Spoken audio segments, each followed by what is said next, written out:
If you see Jahannam and Jannah, how can you go towards Jahannam? How can you let your sons and daughters go towards Jahannam? It's only that we only profess that we believe in it.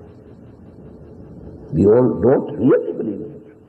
When we believe in this world, we believe in this life.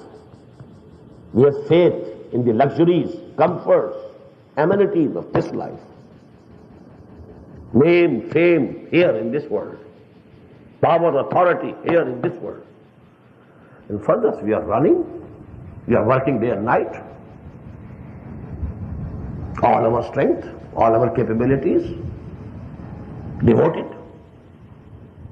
So actually this level of public service